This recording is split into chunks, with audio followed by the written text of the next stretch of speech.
Boa tarde. É um prazer para mim estar aqui hoje, ter a oportunidade de falar no Convite à Física. Agradeço imensamente aí aos organizadores do Convite à Física. O Convite à Física é provavelmente hoje, acho que a série de palestras regulares de divulgação científica de maior sucesso no Brasil. Então, para mim, é uma alegria grande estar aqui. Em especial, como a Renata falou, que é especial para mim porque eu passei uma boa parte da minha vida aqui, 10 anos de graduação e doutorado, então é bom voltar às raízes.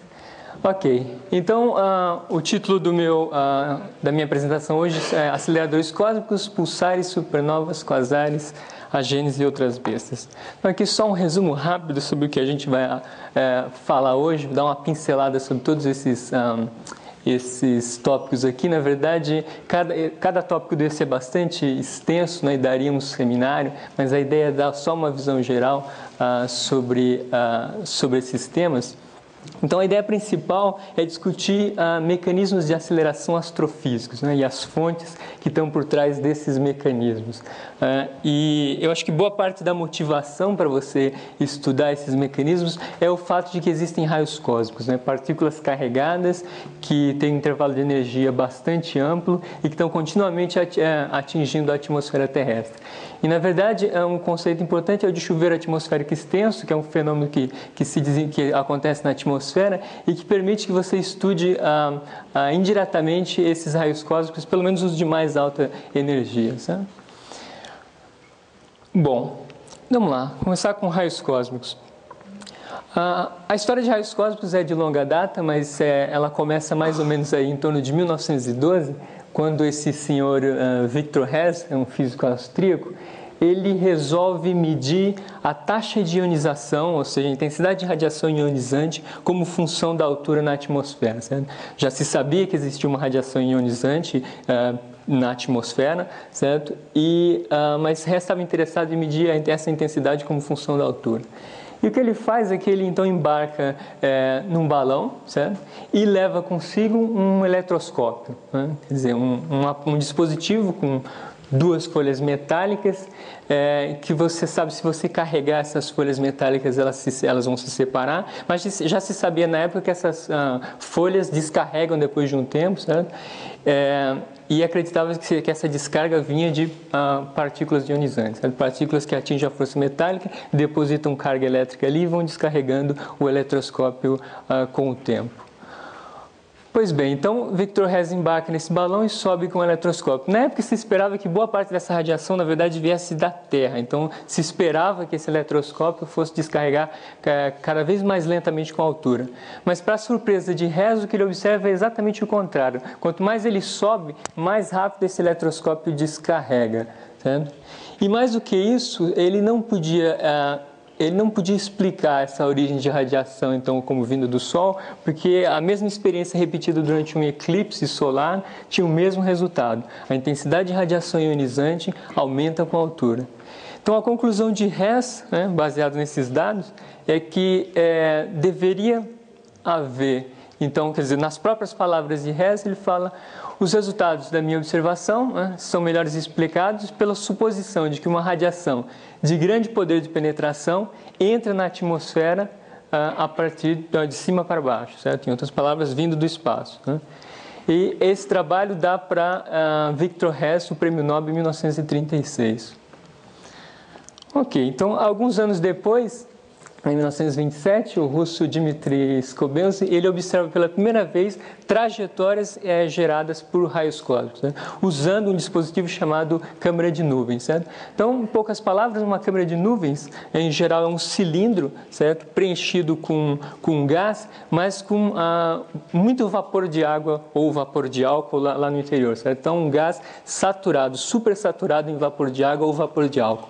Então, nessa situação, quando uma partícula carregada atravessa essa câmara de nuvens, então ela vai ionizar o gás lá no interior, certo? Então ela vai arrancar elétrons dos átomos desse gás, e esses íons que são formados começam a se comportar como sementes de condensação. certo? Então o gás ali, como ele está super saturado de vapor, começa a condensar exatamente ao longo da trajetória da partícula. Então se você usa, por exemplo, um campo magnético, né, essas partículas carregadas então vão sofrer a ação da força de Lorentz no campo magnético e você passa então, na verdade, a ser capaz de acompanhar uma partícula seguindo a trajetória de condensação no interior do gás. Então você pode fotografar, porque essas bolhas de condensação vão começar a aumentar e quando elas atingem dimensões de microns ou milímetros, você é capaz de fato de tirar uma fotografia da trajetória da partícula carregada. Essa câmera tinha sido desenvolvida em 1911, mais ou menos, né? Bom, e depois em 1932, usando a mesma câmera de nuvens, Carl Anderson descobre a antimatéria, certo? Na verdade, o que a gente conhece hoje como pósitron, né? Que é uma partícula idêntica ao elétron, mas com uma carga elétrica oposta, então uma carga elétrica positiva. Certo? Então, os pósitrons, na verdade, tinham sido, a existência dos pósitrons tinha sido antecipada teoricamente 4 anos antes por Dirac, né? Em 1928. E em 1937, Neddermeyer, junto com Carl Anderson, descobrem o muon nos raios cósmicos. Certo? O muon é uma espécie de irmão mais pesado do elétron. Certo? Tem as mesmas propriedades, inclusive a carga elétrica, só que a massa é cerca de 200 vezes maior. E por essas duas descobertas, Carl Anderson também acaba dividindo o prêmio Nobel em 1936 com Victor Hess. Bom, depois, em 1938, esse francês, Pierre Roget, tinha um certo arranjo de detectores, certo, no solo, alguns cintiladores separados por alguns metros de distância, e ele observa que de tempos em tempos esses cintiladores eles disparam simultaneamente, pelo menos para a resolução temporal que ele tinha na época, era um disparo simultâneo. Certo? Então vários detetores no chão, separados por alguns metros, disparavam simultaneamente. E analisando esses dados, certo, ele chega à conclusão de que esse tipo de disparo devia estar associado com um fenômeno atmosférico, uma cascata de partículas se propagando na atmosfera, partículas carregadas, e quando chegava no solo era capaz de disparar vários dos detetores dele ao mesmo tempo. Né? E essa cascata devia ter sido gerada, na verdade, pela colisão de uma partícula energética, uma partícula primária no topo da atmosfera, criado uma espécie de reação em cadeia que se propagava pela atmosfera, e a partícula primária tinha energia suficiente para que essa cascata se propagasse até o chão e disparasse os detetores do Auger. Né? E fazendo uma estimativa, um limite inferior para qual deveria ser a energia dessa partícula primária que colidiu lá no topo da atmosfera, ele chegava à conclusão de que isso tinha que ser 10 a 15 eletronvolts. Né? A gente vai usar aqui muito eletronvolts, né? Então é uma unidade de energia que é útil para a gente quando vamos falar de energias envolvidas com partículas subatômicas, mas ela é simplesmente a energia cinética que um elétron ganha quando ele se move num potencial de 1 volt. Certo? Então, se você coloca uma diferença de potencial de 1 volt entre duas placas metálicas, por exemplo, a energia cinética que um elétron ganha aí é de 1 eletronvolt. Né? Então, no experimento do Auger, essa partícula primária tinha que ter 10 a 15 eletronvolts. Né? Isso, na época, era 10 milhões de vezes maior do que a energia de qualquer partícula que tinha sido medida. Né? E mesmo hoje em dia, essa energia é imensa. Se vocês pegam hoje o LHC, né, o grande colisor de hadrons, ele é capaz de acelerar prótons até 7 vezes 10 a 12 eletronvolts, certo? Ou seja, 7 trilhões de eletronvolts. Então, é uma energia ainda maior do que a do próprio LHC. Bom, e se você acha que isso é muita energia, certo? Em 1962, esse americano John Lindsley, também com um arranjo de detetores de superfície, certo? Vários detetores espalhados pelo solo, no Novo México, ele detetou um chuveiro atmosférico que tinha uma energia de 10 a 20 eletronvolts. Né? Isso é 16 joules de energia, isso já é energia de uma partícula macroscópica, certo? Uma partícula subatômica com uma energia cinética de um corpo macroscópico. Você pode pensar que isso é energia cinética de uma bola de tênis a 90 km por hora, mais ou menos. Então isso é incrível, né? E isso começou então a dar a criar uma dor de cabeça para os astrofísicos, né? E como é que você encontra um mecanismo de aceleração, uma fonte astrofísica que é capaz de produzir e acelerar um próton, por exemplo, até que ele atinja a energia cinética de uma bola de tênis. E o recordista em energia até hoje, né, de chuveiros atmosféricos, é esse evento aqui, detectado em 15 de outubro de 1991, por um experimento chamado FlySci, mas agora usando uma técnica um pouco diferente. Ao invés de você detectar as partículas quando elas chegam no solo, você encontra uma maneira de acompanhar o desenvolvimento da partícula longitudinalmente, certo? À medida que a cascata se desenvolve na atmosfera, você acompanha esse desenvolvimento. É possível também reconstruir a energia da partícula primária com essa técnica. Eu já vou falar um pouco mais sobre isso daqui a pouco.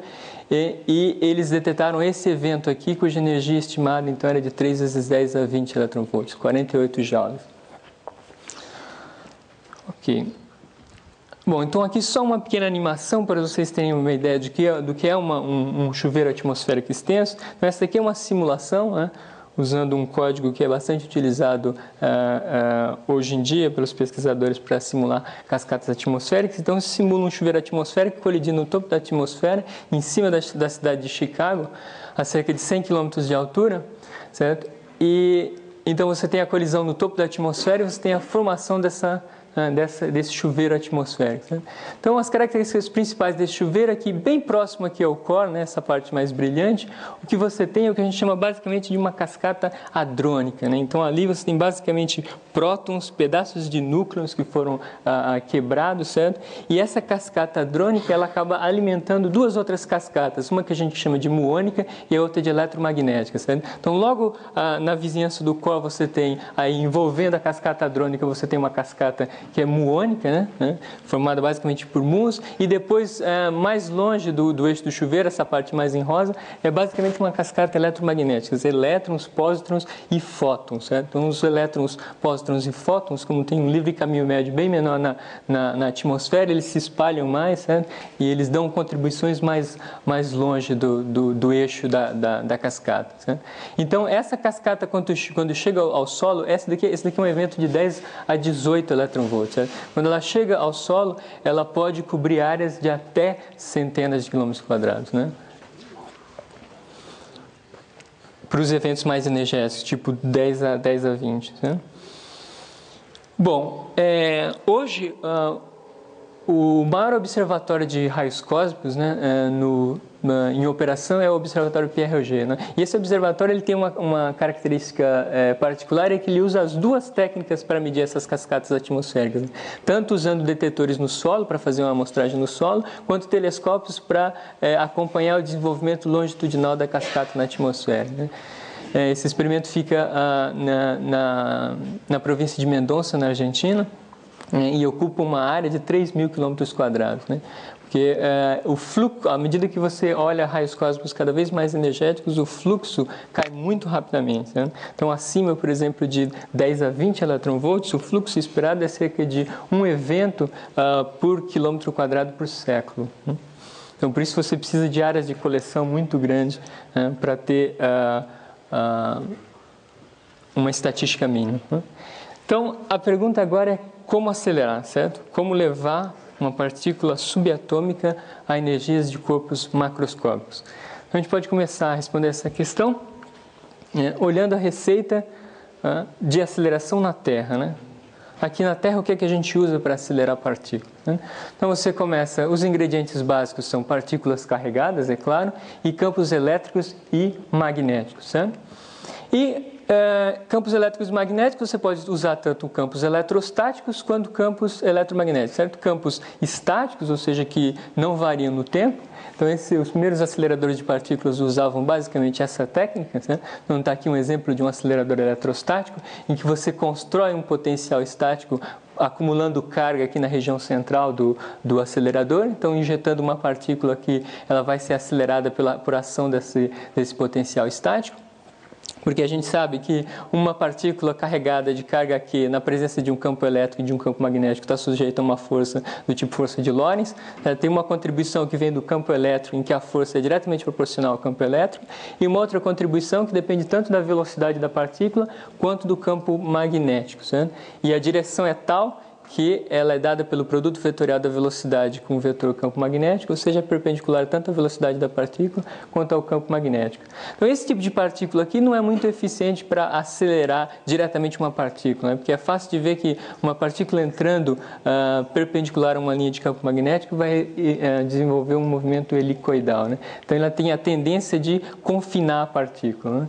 Então, um campo elétrico é mais eficiente no que diz respeito à aceleração.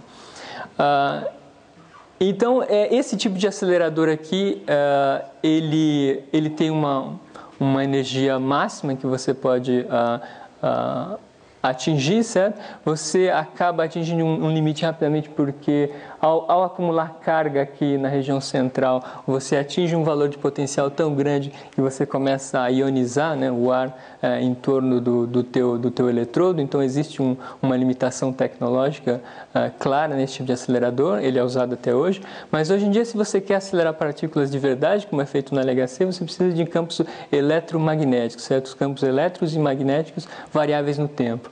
Aqui, nessa foto, é mostrada uma cavidade ressonante do LHC, sabe? Então, no interior dessas cavidades, o que você tem são campos elétricos e magnéticos variáveis no tempo, em especial campos elétricos. Então, o campo elétrico aqui no interior oscila muito rapidamente, então, tem instantes de tempo em que o campo elétrico é positivo, outros em que o campo é negativo, e se você injetar partículas num lado dessa cavidade aqui, algumas partículas vão ser aceleradas, outras vão ser freadas, certo? Aquelas, por exemplo, uma partícula carregada positivamente, quando encontrar o campo elétrico com sinal negativo, vai ser freada. Se ela encontrar o campo elétrico com sinal positivo, ela vai ser acelerada. Esse tipo de acelerador, ele é capaz de fornecer energias muito grandes para as partículas, porque você é capaz de produzir campos elétricos na faixa de micro-ondas, por exemplo, e na faixa de rádio de micro-ondas bastante intenso aqui no interior. E a receita de aceleração astrofísica, ela é muito parecida, certo? Os ingredientes são os mesmos, você precisa de partículas carregadas, você também precisa de campos elétricos e magnéticos, e você vai fazer uma aplicação da lei de Lorentz, né, novamente. Só que tem um porém. Na natureza é difícil você encontrar potenciais eletrostáticos naturalmente, né, muito intensos, certo? Porque cargas elétricas de mesmo sinal se repelem, certo? Então, potenciais eletrostáticos não surgem na natureza assim tão facilmente, certo? Pelo menos potenciais eletrostáticos necessários para acelerar partículas até 10 a 20 eletronvolts. Só que, por sorte, as leis do eletromagnetismo dizem para a gente que campos magnéticos variáveis são capazes de criar campos elétricos, né? Então, esse é um ingrediente essencial, né, que permite que você encontre fontes astrofísicas poderosas no sentido de aceleração. Bom, mas essa não é a história toda, né? Você precisa, além disso, além de mostrar que existem regiões astrofísicas com campos magnéticos variáveis que geram campos elétricos intensos, é preciso mostrar que existe um mecanismo eficiente o suficiente para mostrar que a aceleração nessas regiões é capaz de explicar o fluxo de raios cósmicos aqui na Terra, né? Então a gente consegue medir o fluxo de raios cósmicos aqui na Terra, né? E qualquer que seja o seu modelo, ele tem que te dar alguma explicação razoável para esse fluxo, né? Então o teu mecanismo de aceleração precisa ter uma eficiência mínima. Esse sujeito aqui, Enrico Fermi, ele teve a seguinte ideia, né? Ele chegou a dois mecanismos possíveis de aceleração. O primeiro deles, que é conhecido hoje como mecanismo de Fermi de segunda ordem, né? E em que ele imaginou a seguinte situação: no meio interestelar você pode ter grandes nuvens de gás e poeira magnetizadas, né, se movendo no espaço com uma certa velocidade v, né? E se alguma partícula carregada com energia inicial E entra nessa nuvem magnetizada, ela vai passar a colidir interagir com as partículas da nuvem, certo? E depois de um certo tempo, ela pode sair com energia E', né? Fazendo uma estimativa de qual que era o ganho fracionário de energia a cada colisão dessa, e colisão aqui eu estou tomando um evento em que uma partícula carregada entra na nuvem e depois sai, certo? Isso é uma colisão. Então, o ganho percentual por colisão desse tipo era proporcional a esse beta ao quadrado, onde beta é a razão entre a velocidade da onda da nuvem magnetizada e a velocidade da luz, né? Então, como nenhuma partícula pode ter velocidade acima da velocidade da luz, esse beta é sempre menor do que 1. Então, esse V sobre C ao quadrado, certo? É ainda menor do que 1. Então, para as velocidades típicas de ondas magnetizadas no meio interestelar, Fermi chegava que esse beta aqui era da ordem de 10 a menos 4. Né? Então, para ele, esse era um mecanismo extremamente ineficiente para se acelerar partículas. Mas depois de um tempo, ele teve uma outra ideia, certo? Se ao invés de uma nuvem magnetizada tiver uma onda de choque, certo? Se você pegar essa nuvem aqui e comprimir, né, numa onda de choque, se propagando com a mesma velocidade. Agora, se você fizer essa conta, o ganho percentual de energia por colisão vai com beta, e não mais com beta ao quadrado. E, então, para as velocidades típicas de ondas de choque no meio interestelar, esse beta aqui é da ordem de 10 a menos 1. Então, aí dava para começar a pensar num mecanismo que tinha uma eficiência razoável, né, de aceleração de partículas. E hoje em dia o mecanismo de Fermi de primeira ordem é de fato o modelo, pelo menos do ponto de vista teórico, mais aceito para aceleração de partículas no meio interestelar. Bom, então o mecanismo está aí, o mecanismo teórico está aí, né? Falta agora identificar as fontes, né? Em que fontes eu posso encontrar ondas de choque, né, com material magnetizado e se propagando a velocidades da ordem da velocidade da luz. Bom, a gente começa aí com os eventos chamados explosões de supernova. Então a gente sabe que todas as estrelas, né, elas estão aí continuamente queimando elementos mais pesados e produzindo elementos químicos mais leves através de reações nucleares, né? Então o nosso Sol queima continuamente hidrogênio para formar hélio no núcleo solar. E essa energia liberada, ela gera pressão suficiente para equilibrar a força gravitacional da estrela, né? Então, se não fosse pela presença dessa pressão, a estrela colapsaria sob a ação da própria força gravitacional. E a história evolutiva de qualquer estrela, em especial os últimos instantes, quando ela já queimou todo o combustível, é sempre um jogo entre essa pressão interna e a força gravitacional. Essa disputa acaba definindo qual é o destino da estrela, e a gente vai ver isso com um pouco mais de cuidado agora. Então, por exemplo, se você tem uma estrela que originalmente, né, tem uma massa que é menor do que 1,4 vezes a massa do Sol, né, a gente sabe que ela provavelmente vai terminar a sua vida na forma de uma estrela chamada anã branca, certo? Então, quais são as características dessa anã branca? Então, para chegar nesse estágio aqui, a estrela já queimou, né, todo o combustível nuclear, ela não realiza mais reações nucleares, e então tem que ter alguma coisa para segurar a força gravitacional e evitar que a estrela colapse por completo, certo? E esse é um fenômeno muito bonito, porque essa força, certo? A origem dessa força ela é puramente quântica, né? O fenômeno que explica por que uma estrela anã branca ela não colapsa, certo? É um fenômeno puramente quântico, ela é uma pressão quântica, e ela vem do fato de que os elétrons são partículas que não gostam de ocupar, quer dizer, não podem, pelo princípio de Pauli, ocupar o mesmo estado quântico, certo? Elétrons são exemplos do que a gente chama de férmions, certo? Férmions são partículas que obedecem à estatística de Fermi-Dirac, e elas têm essa propriedade de que dois férmions não podem ocupar o mesmo estado quântico. Então, quando você tem uma estrela anã branca que está ali sob a ação da gravidade, certo? A gravidade vai tentar, então, fazer essa estrela colapsar, E você chega num estágio em que o espaçamento médio entre as partículas é tão pequeno, certo? Que os elétrons, né, da estrela passam a sentir a presença um dos outros, né? Passam a se repelir, né, pelo princípio de Fermi. E essa força de repulsão, né, de origem puramente quântica que suporta a estrela. Né? Bom, então esse é o fenômeno de anã branca. Bom, mas agora, se a massa da estrela está acima de 1,4 vezes a massa solar, e até 2,1 mais ou menos, então esse valor 1,4 aqui é o valor máximo, né, de massa que pode ser suportado por essa pressão quântica de elétrons. Né? Então, acima, se a estrela original que deu origem à anã branca, você acha que se a estrela original tem massa maior do que 1,4 vezes massas solares, nem essa pressão de elétrons é suficiente mais para suportar a força gravitacional, né? E a estrela vai sofrer um primeiro colapso, certo? E levando ao fenômeno de explosão de supernova. Né? Então a estrela sofre um primeiro colapso, né? E você tem uma explosão que ejeta para o espaço interestelar uma onda de choque. Né?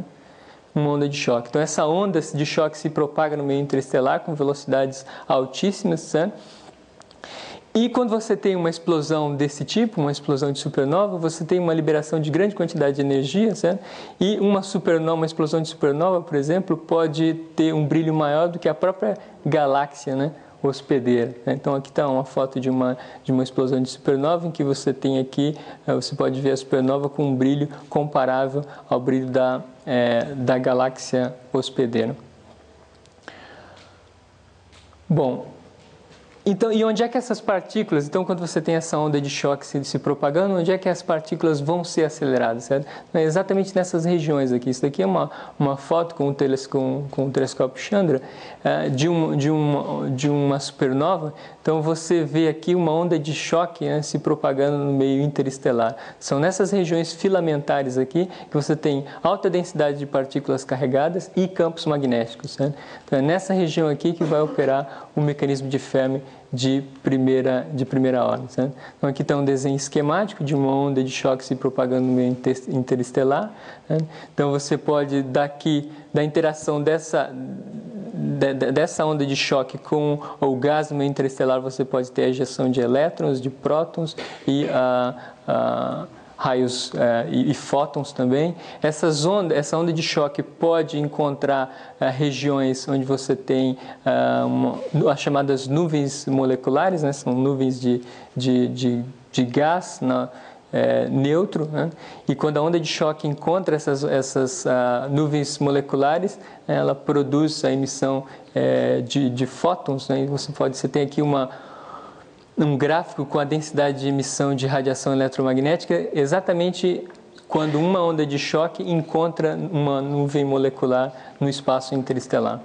Então, hoje acredita-se que a explosão de supernova é capaz de gerar ondas de choque que vão acelerar prótons até energia de 10 a 15 eletronvolts. Então, isso aqui é mais ou menos o limite teórico esperado para a energia máxima de um próton sendo acelerado numa explosão de supernova. Bom, esses fótons, por exemplo, que são produzidos, né, à medida que a onda de choque se propaga pelo meio interestelar, né, eles são tão energéticos que eles se propagam, então, desde da supernova até aqui a Terra, e esses fótons são capazes de gerar chuveiros atmosféricos. Né? Então, está aqui um experimento que usa exatamente esse fato para poder medir esses fótons. Né? Então, um fóton entrou aqui no topo da atmosfera, um raio gama entrou aqui, colidiu no topo da atmosfera e gerou uma cascata, gerou um chuveiro atmosférico extenso. Né?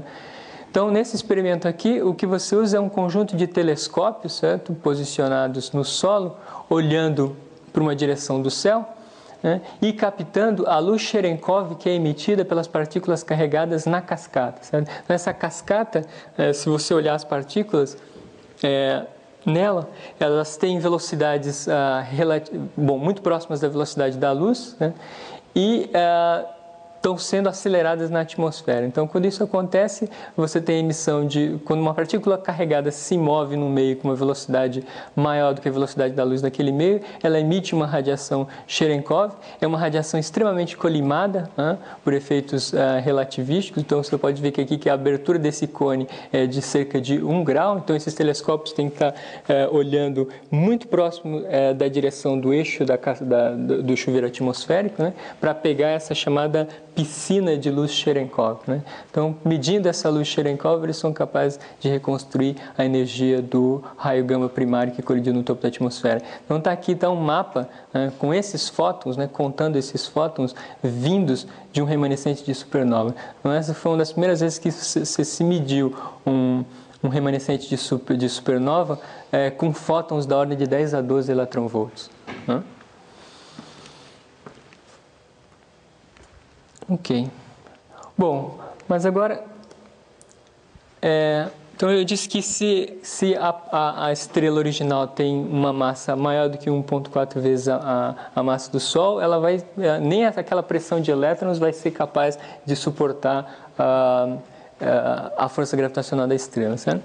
Então, essa moça aqui, Jocelyn Bell, né, que era uma estudante de doutorado em astronomia em Cambridge, ela estava estudando na década de 60, um fenômeno chamado cintilação planetária, certo? Não cabe muito explicar o que é isso agora, mas o importante é saber que ela tinha colocado cerca de 2.000 antenas na forma de dipolos, né, lá na Inglaterra, para estudar esse fenômeno, né? E o que ela notou, né, quando ela foi analisar os dados, é que ela via a presença diária de uma sequência de pulsos nessas antenas, né? E eram pulsos que tinham um período muito bem definido, né? Cerca de 1,2 segundos de período, né? Se você conta aqui o espaçamento temporal entre esses pulsos no detetor da Jocelyn. E, mais do que isso, ela notou também que essa sequência de pulsos aparecia a cada dia 4 minutos mais cedo, certo? Em horas solares. Então, a cada dia, essa sequência de pulsos aparecia lá no detetor e era 4 minutos mais cedo. Então, isso era uma indicação clara de que isso é um fenômeno extraterrestre, né? Então, essa é uma maneira que os astrofísicos, os astrônomos e astrofísicos usam para diferenciar entre um fenômeno que tem origem solar e um outro que tem origem extraterrestre, é que nessa escala de tempo aqui, quer dizer, isso daqui estava indicando que o fenômeno, na verdade, não tinha um período de 24 horas, certo? Mas tinha um período de 24 horas menos 4 minutos, né? Que isso é o chamado tempo sidereal, né? Se você conta o período que leva para um objeto voltar exatamente para a mesma posição no céu, né? Por exemplo, se você pega uma estrela que está no teu zênite, logo acima da tua cabeça, e mede o período que leva para esse mesmo objeto voltar exatamente para o teu zênite, isso não é 24 horas, certo? É um pouquinho menos por causa do movimento de rotação da Terra em torno do Sol, né? Então, essa é uma maneira de você identificar se uma fonte vem de fora do sistema solar ou não. Então, para ela, isso era um sinal claro de que era uma fonte extraterrestre, né? Então, com um período bem definido, certo? 1,2 segundos. E qual que era a explicação para esse fenômeno, né? Então, o que estava por trás disso daí eram os chamados pulsares, né? E os pulsares são os remanescentes compactos das supernovas que a gente acabou de ver, né? São objetos que são formados pelo colapso de uma estrela que tinha uma massa maior do que 1,4 vezes a massa solar. Então, a pressão quântica de elétrons não era suficiente para segurar a força gravitacional da estrela, e ela colapsa, e o que deixa para trás é uma chamada estrela de nêutrons. Agora, o que suporta essa estrela, né, o que impede ela de colapsar não é mais a pressão quântica de elétrons, mas é a pressão quântica de um gás de nêutrons, né? Nessa estrela, tudo que você tem são nêutrons, e os nêutrons também são férmions, assim como os elétrons. Eles também não gostam de ocupar o mesmo estado quântico, e se você tentar fazer dois nêutrons se aproximarem, em algum momento eles vão começar a se repelir. E é essa pressão quântica que é responsável por dar o equilíbrio para a estrela, certo? Impedir que ela colapse. Bom, essas estrelas são formadas com velocidades de rotação bastante grandes. Então, deixa eu passar para essa transparência e mostrar por que a velocidade de rotação de uma estrela de nêutron ela é bastante grande quando ela é formada. Bom, o período dos pulsos que a Jocelyn observava lá era incompatível com uma pulsação radial. Na época já se sabia que as estrelas pulsavam radialmente, certo? Só que esse período de pulsação já se sabia que era de cerca de alguns dias, então não podia ser uma pulsação radial, né? E se você fizer uma conta rápida, então, fizer uma conta de equilíbrio aí entre força de gravidade e pressão, né? Então você sabe que cada ponto aqui no interior da estrela então tem uma força devido à gravidade e uma força devido à pressão em sentidos opostos, que é responsável então por manter esse ponto aqui com uma certa velocidade de rotação ômega em torno do eixo de rotação, né?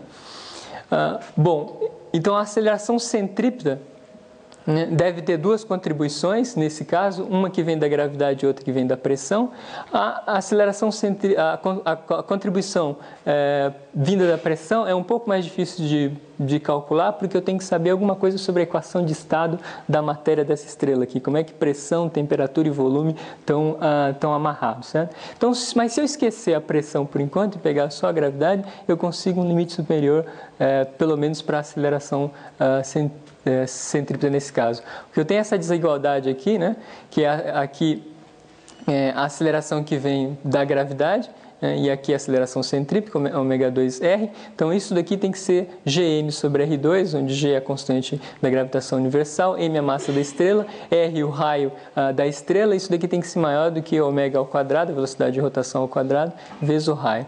Então, fazendo essa continha simples aqui, você chega num limite inferior para a densidade dessa estrela. E ela é inversamente proporcional ao período de rotação ao quadrado. Então, se você coloca lá aquele 1,2 segundos do sinal que a Jocelyn mediu, né, e faz essa continha aqui, você chega que se aquilo é uma estrela, né, em rotação, a densidade é de 100 milhões de gramas por centímetro cúbico. Né? Uma densidade absurda. Né? E se você pega uma massa, então uma estrela aí com uma massa um pouco acima de 1,4 massas solares, né, e usa essa densidade aqui, você chega que essa estrela tem cerca de 10 km de raio. Toda essa massa está concentrada em cerca de 10 km de raio. Né? Então, é um objeto extremamente compacto. Né? Então, se a gente volta aqui para essa transparência. Então, esse é o modelo que se tem hoje de uma estrela de nêutrons, certo? Então, um objeto formado basicamente de nêutrons, né? E girando com uma velocidade de rotação muito grande, né?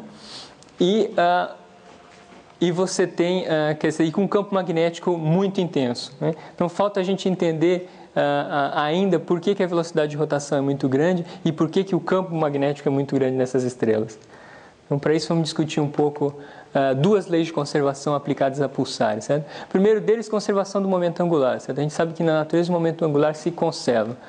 Então, para uma esfera, por exemplo, essa conta é fácil de fazer, o momento angular é simplesmente o momento de inércia aqui de uma esfera vezes a velocidade angular de rotação. Então, esse é o momento angular esse é o momento de inércia de uma esfera de raio R e massa m, é 2/5 de mr2, vezes a velocidade ω, isso daqui tem que ser uma constante. Então, você tira que a velocidade angular de rotação dessa esfera tem que ser inversamente proporcional ao quadrado do raio, certo?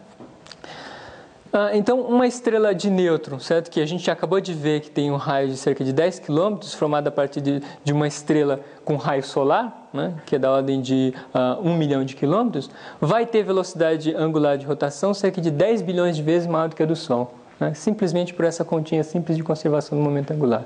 Então, mesmo que a estrela original começou com uma velocidade de rotação muito pequena, certo? Durante o colapso, como o raio encolhe muito, um fator 10 a 5, se você pega, por exemplo, uma estrela do tamanho do Sol e vai para uma estrela com um raio de 10 km, então você ganha em velocidade angular de rotação um fator 10 a 10. Né? Então essas estrelas sempre vão ser formadas com velocidade de rotação altíssimas. Né? Se eu aplicar uma segunda lei de conservação para pulsares, então a gente sabe das leis do eletromagnetismo que o fluxo magnético é uma quantidade conservada na natureza também. Né? Então, durante o colapso da estrela, o número de linhas de força magnética se conserva, né? E quando então a estrela colapsa, né, diminui de raio, essas linhas de força magnética são todas colocadas muito próximas umas das outras, né? Então você aumenta a densidade de linhas de força do campo, então você acaba aumentando a própria intensidade de campo magnético, né? E se você faz uma conta parecida com a que a gente fez anteriormente, você vai ver também que o fluxo tem que ir, ou seja, a intensidade de campo magnético tem que aumentar com um fator que é inversamente proporcional ao quadrado do raio. Então você também tem um fator 10 em campo magnético durante o colapso de uma estrela para formar uma estrela de nêutron, né? Então esse é o modelo que se tem para estrelas de nêutrons ou pulsares hoje em dia, né?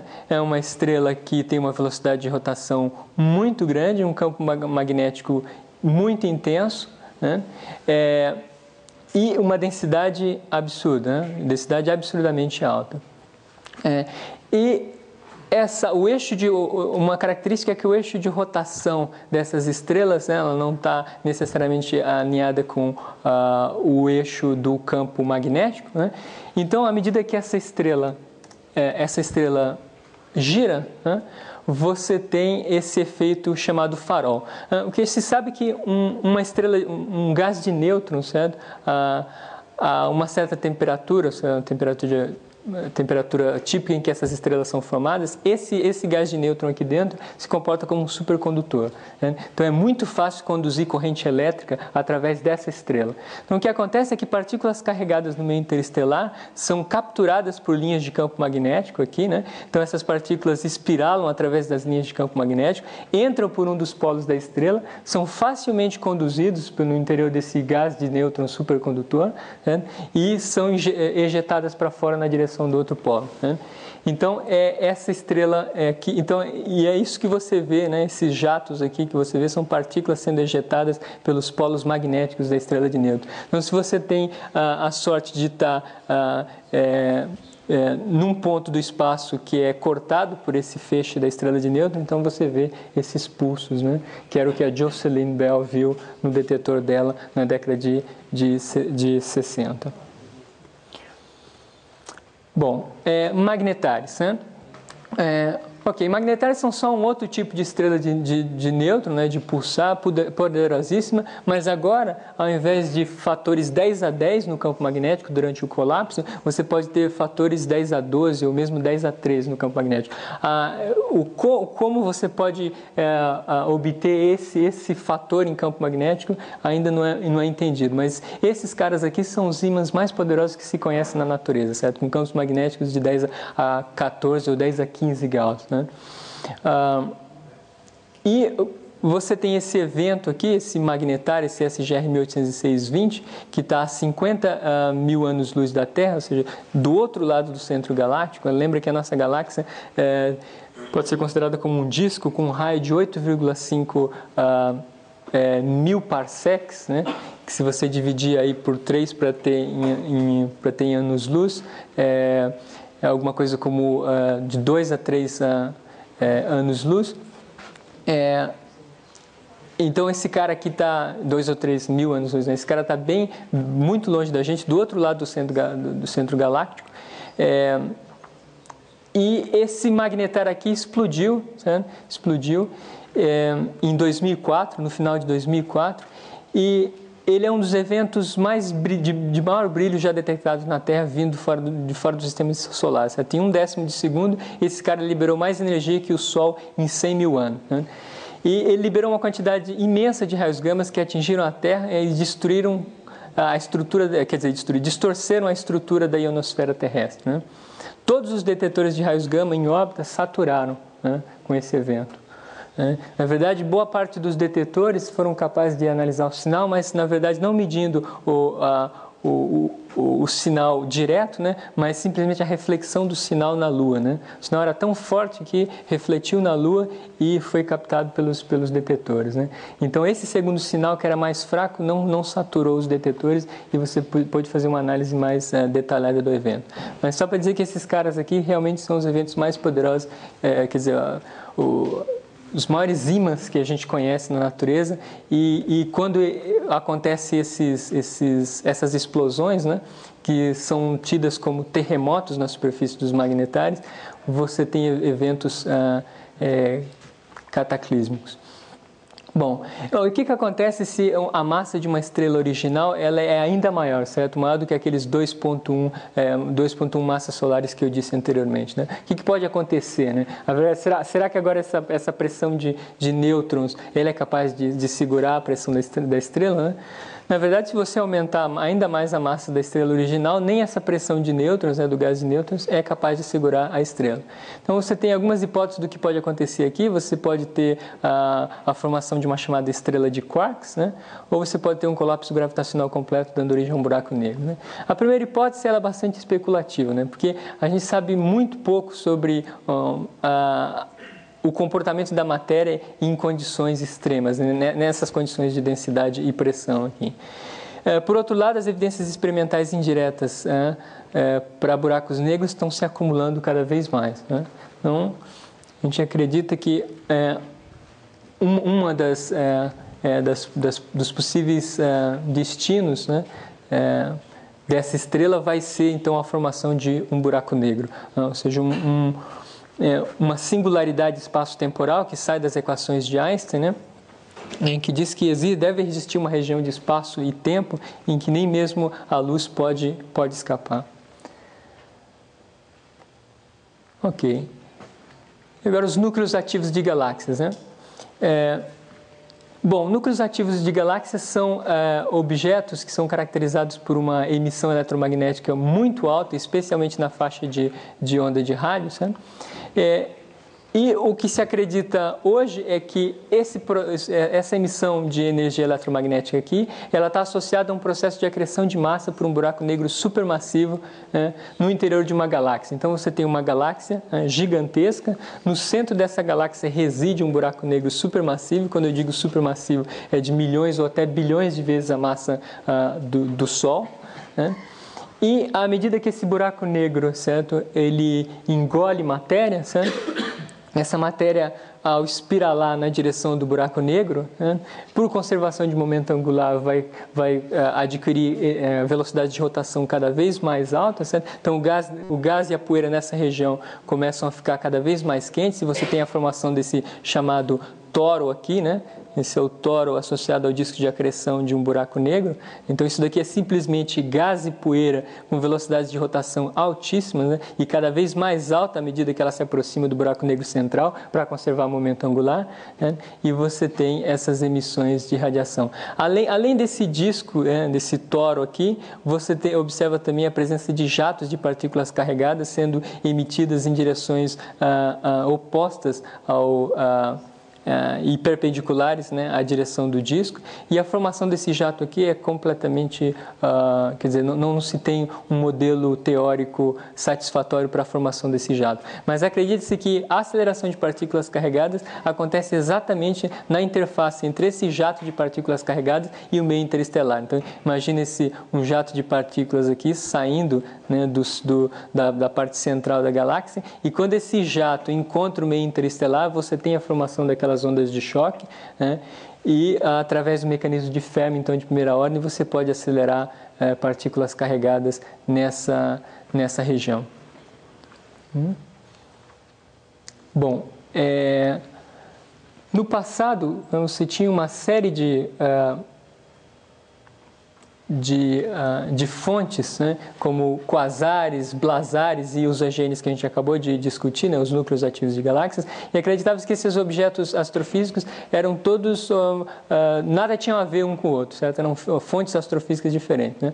Mas com o tempo descobriu-se que na verdade se tratava da mesma fonte, certo? Você está sempre olhando, na verdade, o núcleo de uma galáxia com um buraco negro central supermassivo, né? E a diferença entre uma e outra é simplesmente o ângulo com o qual você está observando o objeto. Então, se você está aqui observando aquele jato, né, que sai do centro da galáxia, né, se você está olhando diretamente para ele, você tem o chamado blazar, né?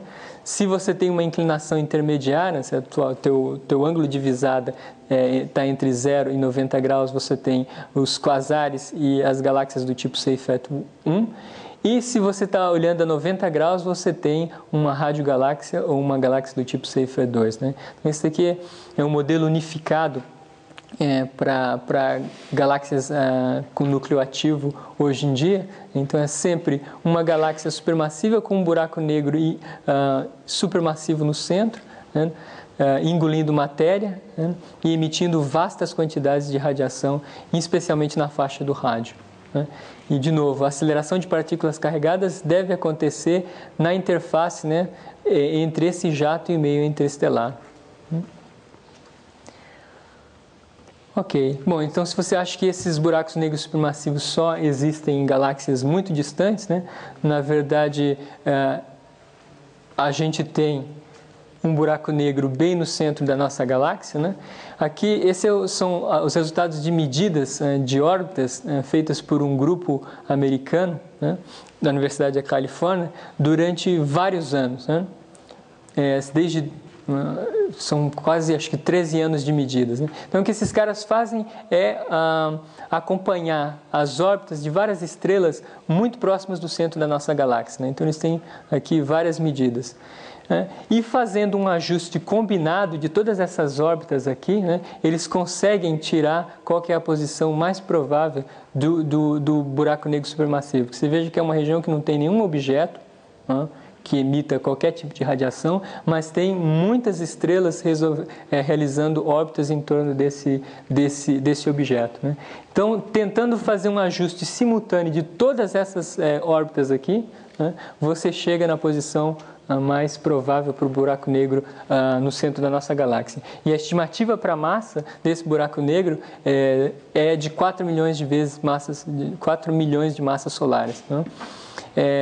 Existem buracos negros que podem ser muito mais massivos. Por exemplo, acredita-se hoje que no centro de aglomerados de galáxias você pode ter buracos negros de até 1 bilhão de vezes a massa do nosso Sol, né? Só que esse buraco negro no centro da nossa galáxia ele é bastante quieto, né? Comparado com os núcleos de galáxias ativas, ele emite muito menos radiação, né? Então, por exemplo, você não vê a presença desses jatos na nossa galáxia, né? Esses jatos que se propagam em sentidos opostos e são perpendiculares ao disco da galáxia, né? Mas, de qualquer maneira, é um senhor buraco negro, né? 4 milhões de massas solares. Ok, então, em resumo, né, só para resumir, o que a gente viu aí? A gente viu então que partículas subatômicas carregadas, né, esses raios cósmicos, eles podem atingir energias de objetos macroscópicos e estão continuamente bombardeando a Terra. Para acelerar essas partículas, a gente precisa de campos elétricos e magnéticos muito poderosos, né, que são encontrados em poucas fontes astrofísicas, né? E essas fontes, elas são um pouco dos fenômenos mais impressionantes que, em termos de densidade de energia e campos magnéticos que a gente conhece, né?